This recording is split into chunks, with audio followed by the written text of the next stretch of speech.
जय हिंद दोस्तों, कैसे हो आप सभी। मैं प्रीति सिंह एक बार फिर स्वागत करती हूँ आप सभी का अपने चैनल ईपीएस बाय प्रीति सिंह पर। दोस्तों कल था संडे मैं रखती हूँ फ्री मतलब कि हम जो मंडे से सैटरडे तक स्टडी करते हैं, संडे को अपने को उसको रिवीजन करना है। देन आज है मंडे, आज से फिर कंटिन्यू कर रही हूँ अपने करंट अफेयर की क्लास। चलो तो शुरू करते हैं बिना टाइम व्यर्थ किए आज की क्लास। दोस्तों आज मैंने पहला क्वेश्चन लिया है, आपने न्यूज़ में भी सुना होगा, स्टैचू ऑफ प्रोस्पेरिटी। क्या दोस्तों? Statue of prosperity. क्वेश्चन क्या है दोस्तों, किसकी मूर्ति को स्टैचू ऑफ प्रोस्पेरिटी मतलब कि समृद्धि की मूर्ति नाम दिया गया, जिसका आवरण पीएम नरेंद्र मोदी जी करेंगे, मतलब 11 नवंबर को करेंगे। दोस्तों इससे 2-3 तरीके से क्वेश्चन फ्रेम होगा, तो मैं तीनों तरीकों से आपको समझाने जा रही हूँ। पहले ही दोस्तों क्वेश्चन बनेगा कि किसकी मूर्ति को स्टैचू ऑफ प्रोस्पेरिटी समृद्धि की मूर्ति नाम दिया गया। तो दोस्तों आपको ध्यान रखना है, जो ये है कैंपेगौड़ा जी की जो मूर्ति है उनको नाम दिया गया है स्टैचू ऑफ प्रोस्पेरिटी। क्या दोस्तों? किसकी मूर्ति को स्टैचू ऑफ प्रोस्पेरिटी मतलब कि समृद्धि की मूर्ति का नाम दिया गया। तो आपको याद रखना है कैंपेगौड़ा की मूर्ति को। अभी दूसरा दोस्तों क्वेश्चन कैसे फ्रेम होगा, इसका आवरण कौन करेंगे, इसका आवरण मतलब कि इस मूर्ति का आवरण कौन करेंगे। तो दोस्तों आपको ध्यान रखना है, इस मूर्ति का आवरण करेंगे अपने पीएम नरेंद्र मोदी जी। कौन करेंगे दोस्तों? अपने पीएम नरेंद्र मोदी जी। ये 2 तैयार हो गए। अब थर्ड कैसे पूछेंगे कि नरेंद्र मोदी जी जो कि अपने पीएम हैं, ये इसका आवरण कब करेंगे। तो दोस्तों आपको ध्यान रखना है, जो आने वाला 11 नवंबर है सन 2022 को पीएम नरेंद्र मोदी जी इस मूर्ति जो कि स्टैचू ऑफ प्रोस्पेरिटी है, इसका आवरण करेंगे। तो दोस्तों 2-3 तरीके से ये क्वेश्चन हमें सन 2023 का जो अपना एग्जाम है यूपी पीसीएस और ये अदर पीसीएस है, यूपीएससी है, इसमें जरूर देखने को मिलेगा। तो दोस्तों हर एंगल से मैंने ये स्टैचू ऑफ प्रोस्पेरिटी का क्वेश्चन करा दिया, तो ये आपको ध्यान रखना है, कैसे भी फ्रेम करके क्वेश्चन पूछा जा सकता है। कब जिसका आवरण करेंगे बता दिया, अभी 11 नवंबर सन 2022 को कौन करेंगे? नरेंद्र मोदी जी करेंगे। किसका नाम दिया गया? तो ये ध्यान रखना है, कैंपेगौड़ा। किसकी मूर्ति को स्टैचू ऑफ प्रोस्पेरिटी मतलब कि समृद्धि की मूर्ति का नाम दिया गया? तो कैंपेगौड़ा की मूर्ति को। दोस्तों मूव करते हैं नेक्स्ट क्वेश्चन पे, जो कि ये भी लिया है मैंने स्टैचू ऑफ प्रोस्पेरिटी से। दोस्तों ये बहुत ही महत्वपूर्ण हो जाता है, स्टैचू ऑफ यूनिटी हो, स्टैचू ऑफ इक्वेलिटी हो। इनसे दोस्तों प्रीवियस ईयर में क्वेश्चन पूछे गए हैं और आने की संभावना भी है। जब जो चीज़ें न्यूज़ में होती है वही आती है। पिछले साल जैसे statue of unity, statue of equality news में काफ़ी चर्चा में था, तो उससे क्वेश्चन बने हैं। अब की बार न्यूज़ में चर्चा का विषय क्या है? ये है अपना स्टैचू ऑफ प्रोस्पेरिटी। तो दोस्तों इससे क्वेश्चन बनना ही बनना है, तो आपको ये अच्छे से तैयार कर लेना। क्या है दोस्तों? स्टैचू ऑफ प्रोस्पेरिटी किस शहर में स्थापित किया गया? जो मैंने भी कराया, स्टैचू ऑफ जो प्रोस्पेरिटी है वे किस शहर में स्थापित कराया जाएगा, क्योंकि 11 नवंबर सन 2022 को पीएम नरेंद्र मोदी इसका आवरण करेंगे ना। तो ये पूछा है स्टैचू ऑफ प्रोस्पेरिटी किस शहर में स्थापित किया गया है। तो दोस्तों आपको ध्यान रखना है बंगलुरु। तो ये आपको ध्यान रखना है, कहाँ पर किस शहर में स्थापित किया गया है, तो आपको ध्यान रखना है बंगलुरु। और जो दोस्तों ये है स्टैचू ऑफ प्रोस्पेरिटी, ये कितने टन मतलब इसमें कितना टन का मटेरियल लगा है, तो आपको ध्यान रखना है, मतलब इसका वजन कितना है स्टैचू ऑफ प्रोस्पेरिटी का। अगर मैं बता दूं आपको वजन कितना है, तो दोस्तों ये भी आपको ध्यान रखना है 220 टन। कितना दोस्तों? 220 टन। क्या है दोस्तों क्वेश्चन? दोबारा रिपीट कर रही हूँ क्योंकि दोस्तों ये क्वेश्चन अपना बहुत ज़्यादा महत्वपूर्ण है, तो आपको ये हर एंगल से कवर कर लेना है कि एग्जाम में कैसे भी आए अपन राइट ही करके आए। क्या है दोस्तों? स्टैचू ऑफ प्रोस्पेरिटी किस शहर में तो आपको पता चल गया किस शहर में स्थापित किया गया है, या ऐसा आएगा स्थापित किया जाएगा। तो आपको ध्यान रखना है बंगलुरु में स्थापित किया जाएगा इसलिए क्योंकि 11 नवंबर आने वाला है ना, 11 नवंबर सन 2022। तो इसलिए ऐसे भी आ सकता है कि जो स्टैचू ऑफ प्रोस्पेरिटी है ये किस शहर में स्थापित किया जाएगा। तो आपको ध्यान रखना है बंगलुरु। और जब हो जाएगा, और एग्जाम तो सन 2023 में, तो तब ऐसे बनेगा कि स्टैचू ऑफ प्रोस्पेरिटी किस शहर में स्थापित किया गया। तो भी आपको ध्यान रखना है बेंगलुरु में। और कब इसका वजन अगर आए कि स्टैचू ऑफ जो प्रोस्पेरिटी है इसका वजन कितना है, तो दोस्तों आपको ध्यान रखना है 220 टन। वजन कितना है? 220 टन। तो दोस्तों ये आपको अपने अच्छे से ध्यान रखना है। नेक्स्ट क्वेश्चन पे मूव करते हैं दोस्तों, जो है भारत के किन दो, ये मैंने क्वेश्चन अपनी जो पिछली करंट अफेयर की क्लास ली थी उसमें कराया। तो दोस्तों अगर आपको मेरी सारी करंट अफेयर की क्लासेस देखनी है तो EPS बाय प्रीति सिंह सर्च करें, वहाँ पर जाके देखें। दोस्तों मैंने प्लेलिस्ट बना दी है, अभी ऐसे बिखरी हुई क्लास नहीं मिलेगी कि एक मिल गई प्रीति मैम की दूसरी क्लास ढूंढनी पड़ रही है। तो अगर आप मेरे चैनल EPS बाय प्रीति सिंह सर्च करेंगे देन प्ले लिस्ट में जाना है। तो मैंने करंट अफेयर सन 2022-23 के नाम से प्ले लिस्ट बना रखी है, तो आप वहाँ पर जाके देखें। 7 लेक्चर मैंने अपने करंट अफेयर के डाल रखे हैं, वो देखें, उससे आपको काफ़ी हेल्प होएगी। जो कि महत्वपूर्ण क्वेश्चन मैंने उसमें करा रखे हैं। आज की भी एक क्लास में करा के प्लेलिस्ट में डाल दूंगी, तो आज की भी क्लास आपको देखनी है। दोस्तों ये क्वेश्चन मैंने अपनी पिछली क्लास में कराया था। क्या है? भारत के किन 2 समुद्री तटों को, अभी भारत के 2 समुद्री तटों को ब्लू फ्लैग मिला है। तो इससे पिछली क्लास में भी क्वेश्चन कराया था। इससे दोस्तों 3-4 क्वेश्चन बनेंगे। कैसे फ्रेम होंगे मैं अभी आपको इस क्वेश्चन के माध्यम से पूरा समझा दूंगी। दोस्तों पहला पिछली क्लास में कराया था मैंने, भारत के किन समुद्री तटों को ब्लू फ्लैग का दर्जा दिया गया। तो दोस्तों ऐसे संख्या पूछ सकते हैं कि कितनों को दिया गया। जो ब्लू फ्लैग है इसका सर्टिफिकेट किन दो को मिला, मतलब समुद्री तटों को दर्जा मिला। भारत के किन 2 समुद्री तटों को ब्लू फ्लैग का दर्जा मिला। तो क्वेश्चन पहले ही कैसे बनेगा कि भारत के कितने, हाल ही में भारत के कितने समुद्री तटों को ब्लू फ्लैग का दर्जा मिला। तो ये आपको ध्यान रखना है। डायरेक्ट संख्या से पूछेंगे कि 2 को मिला, 3 को मिला, 4 को मिला या 5 को मिला। तो दोस्तों आपको ध्यान रखना है भारत के 2 समुद्री तटों को अभी हाल ही में ब्लू फ्लैग का दर्जा मिला है। तो कितनों को मिला है? 2 को। एक क्वेश्चन अपना ये तैयार हो गया। नेक्स्ट क्वेश्चन दोस्तों कैसे फ्रेम होगा, किसका दर्जा कब मिला, मतलब 2 को इसका दर्जा कब मिला। अक्टूबर सन 2022 में मिला या नवंबर सन 2022 में मिला। तो इसको मिला है दोस्तों अक्टूबर सन 2022 को भारत के जो 2 समुद्री तट है उनको ब्लू फ्लैग का दर्जा मिला। तो कब मिला आपको ये भी ध्यान रखना है, अक्टूबर सन 2022 को मिला है। अब आगे क्या है, जिससे कुल संख्या 12 हो गई है, पहले 10 थी। अगर ऐसे पूछें कि ब्लू फ्लैग की संख्या कितनी है, कितने समुद्री तटों को ब्लू फ्लैग का दर्जा मिला है, तो ऐसे दे देंगे ऑप्शन में 10, 12। अगर वर्तमान में पूछे, क्योंकि 2 और ऐड हो गए हैं तो इनकी टोटल संख्या से भी दोस्तों पूछ सकते हैं। तो अभी इनकी टोटल संख्या हो गया 12, तो आपको 12 पे ही टिक लगानी है। कैसे आएगा क्वेश्चन कि जो भारत के समुद्री तट हैं जिनको ब्लू फ्लैग का दर्जा मिला है उनकी संख्या कितनी है, ऐसे देंगे 10, 12, 8, 7 ऐसे दे देंगे। तो आपको ध्यान रखना है, किसी को जो अपडेटेड नहीं होंगे तो उन्हें तो 10 ही पता होगा कि भाई 10 है, ब्लू फ्लैग को समुद्री तटों को 10 को ही मिल रखा है। लेकिन अभी आपको ध्यान रखना है, अभी संख्या हो गया 12। अब ये 2 कौन से ऐड हुए हैं मैं वो बताने जा रही हूँ। ये 2 ऐड हुए हैं दोस्तों, एक तो कदमत, क्या दोस्तों, कदमत, ये आपको ध्यान रखना है। और सेकंड क्या हुआ है, मिनी कोय, ये भी मिनी कोय थुंडी। और ये कहाँ पर स्थित है तो ये भी बता देती हैं दोस्तों, ये है लक्षद्वीप में। कहाँ दोस्तों, ये दोनों जो समुद्री तट है ये कहाँ पर स्थित है, तो ये है लक्षद्वीप। मतलब कि लक्षद्वीप के 2 समुद्री तटों को ब्लू फ्लैग, ऐसे भी आ सकता है कि लक्षद्वीप के कितने समुद्री तटों को ब्लू फ्लैग का दर्जा मिला, तो वो भी आपको ध्यान रखना है।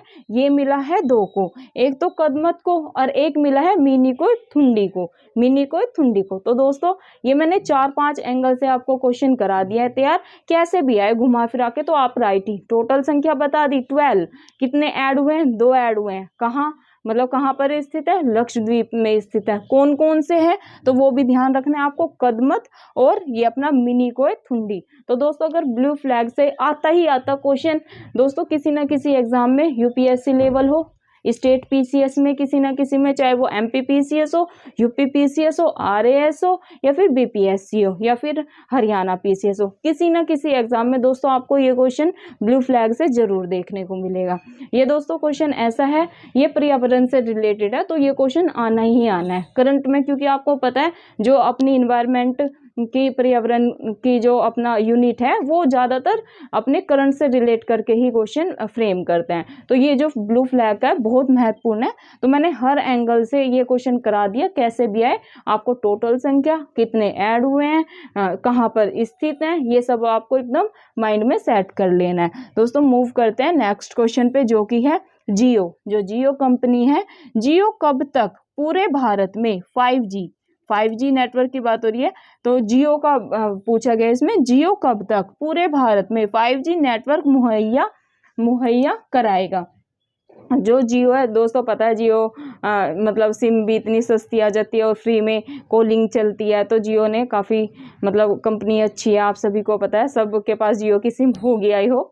तो अभी ये 5G भी मुहैया करा देगा। तो ये बहुत महत्वपूर्ण क्वेश्चन हो जाता है कि जियो कब तक 5G नेटवर्क मुहैया कराएगा, मतलब जो ग्राहक है उनको 5G नेटवर्क उपलब्ध करा देगा। तो दोस्तों आपको ध्यान रखना है, ये सन 2000 दिसंबर जो आने वाला है, दिसंबर सन 2023 तक जियो सभी को 5G नेटवर्क उपलब्ध करा देगा। तो ये आपको ध्यान रखना है, क्वेश्चन पूछा जा सकता है। मूव करते हैं दोस्तों नेक्स्ट क्वेश्चन पे, जो कि है दुनिया के सबसे बड़े चीनी उत्पादक के रूप में कौन सा देश उभरा। क्या है दोस्तों क्वेश्चन, दुनिया के सबसे बड़े चीनी उत्पादक के रूप में कौन सा देश उभरा। दोस्तों इस पे 3 स्टार लगा लेना, ये क्वेश्चन आना ही आना है। दुनिया के सबसे बड़े चीनी उत्पादक के रूप में कौन सा देश उभरा, तो दोस्तों ये आपको ध्यान रखना है, ये उभरा है अपना भारत। मूव करते हैं दोस्तों नेक्स्ट क्वेश्चन पे, जो कि है भारत में कौन सा हवाई अड्डा 100%, क्या है दोस्तों, भारत में कौन सा हवाई अड्डा 100% हरित, क्या दोस्तों 100% हरित ऊर्जा स्रोतों में बदल गया है। क्या है दोस्तों क्वेश्चन, अगेन रिपीट कर रही हूँ, भारत में कौन सा हवाई अड्डा 100% हरित ऊर्जा स्रोतों में बदल गया है। तो दोस्तों आपको ध्यान रखना है, ये है छत्रपति शिवाजी अंतर्राष्ट्रीय हवाई अड्डा, और ये कहाँ पर लोकेटेड है, ये भी आपको ध्यान रखना है, लोकेटेड है ये मुंबई में। अगर ऐसे भी पूछ ले कि जो छत्रपति शिवाजी अंतर्राष्ट्रीय हवाई अड्डा है ये कहाँ पर स्थित है, तो दोस्तों ये भी आपको ध्यान रखना है, जो छत्रपति शिवाजी अंतर्राष्ट्रीय हवाई अड्डा है ये है अपना मुंबई में। और इससे करंट में कैसे क्वेश्चन बनेगा, यही जो छत्रपति शिवाजी अंतर्राष्ट्रीय हवाई अड्डा है दोस्तों, ये 100% हरित ऊर्जा स्रोतों में बदल गया है। 100% क्या, अगर 100% हरित स्रोतों में बदल गया है, कौन सा ऐसा हवाई अड्डा है, ऐसे आए और 3-4 ऑप्शन में हो, तो दोस्तों आपको ध्यान रखना है, ये है मुंबई का छत्रपति शिवाजी अंतर्राष्ट्रीय हवाई अड्डा। तो दोस्तों ये आपको एकदम अच्छे से माइंड में बैठा लेना है, बस इस पे ध्यान रखना है। अगर 100% हरित ऊर्जा स्रोतों में बदल गया, हरित ऊर्जा स्रोत जहां भी आए और हवाई अड्डे का नाम आए तो अपने को यही लगाना है, छत्रपति शिवाजी अंतर्राष्ट्रीय हवाई अड्डा। और कहाँ पर लोकेटेड है, तो ये है अपना लोकेटेड मुंबई में। मूव करते हैं दोस्तों नेक्स्ट क्वेश्चन पे, जो कि है हाल ही में जारी ग्लोबल हंगर इंडेक्स।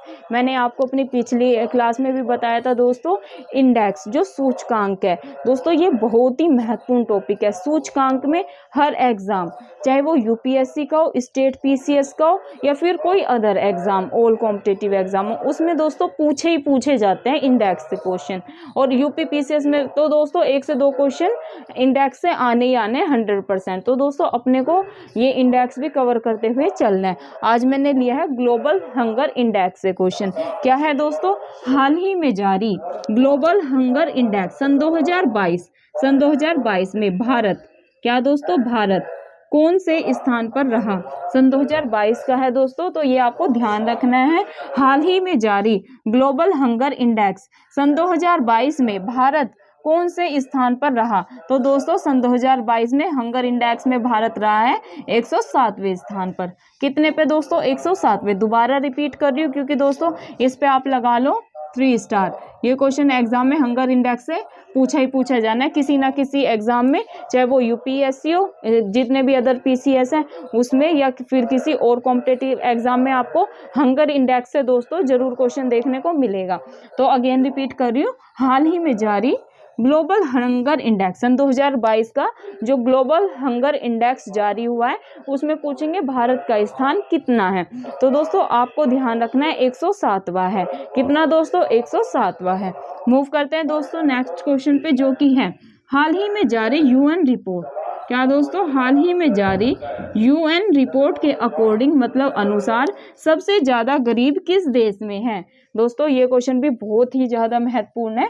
क्या है? हाल ही में यूएन ने मतलब संयुक्त राष्ट्र ने एक रिपोर्ट जारी की, तो उसके अनुसार पूछा गया है कि सबसे गरीब देश कौन सा है। ऐसे देंगे आपको ऑप्शन में इंडोनेशिया, पाकिस्तान, भारत या फिर और बांग्लादेश, ऐसे करके आपको 3-4 ऑप्शन में देंगे, या फिर बोल देंगे जैसे बीपीएससी वगैरह के एग्जाम होते हैं तो उसमें से आता है इनमें से कोई नहीं, या फिर एक से अधिक, ऐसे करके आता है। उसमें एक लास्ट वाला जो ऑप्शन होता है ऐसे ही होता है, वो कंफ्यूजन क्रिएट कर देता है। तो आपको ध्यान रखना है क्या है दोस्तों, जो यूएन ने अपनी रिपोर्ट जारी की है उसके अनुसार सबसे ज्यादा गरीब देश कौन सा है। तो दोस्तों ये है अपना भारत। यूएन ने जो यूएन की रिपोर्ट के अकॉर्डिंग सबसे ज्यादा गरीबी, हाँ दोस्तों क्वेश्चन ये है हाल ही में जारी यूएन मतलब कि संयुक्त राष्ट्र के अनुसार सबसे ज्यादा गरीब किस देश में है। तो अगर ऐसे है सबसे ज्यादा गरीब किस देश में है, तो दोस्तों भारत में है। क्या सबसे ज्यादा पुअर लोग कहाँ पर है, तो ये दोस्तों अपने भारत में। तो दोस्तों ये आपको ध्यान रखना है, ये यूएन की हाल ही की रिपोर्ट है, तो इससे क्वेश्चन किसी ना किसी एग्जाम में अपने को देखने को मिलेगा। मूव करते हैं नेक्स्ट क्वेश्चन पे, जो कि है हाल ही में किसने 06 मतलब हाल ही में 6 स्टेट प्लस यूटी में BRO। अब आप सोच रहे होंगे ये ब्रो कौन सा है, आजकल वैसे बहुत ब्रो चल रहा है, तो ये वो वाला ब्रो नहीं है जैसे हम आम बोलचाल में यूज करते हैं। ये है हाल ही में किसने 6 स्टेट प्लस यूटी मतलब कि स्टेट और ये अपना केंद्र शासित प्रदेश में ब्रो की फुल फॉर्म बताने जा रही हूँ कि BRO का मतलब क्या है।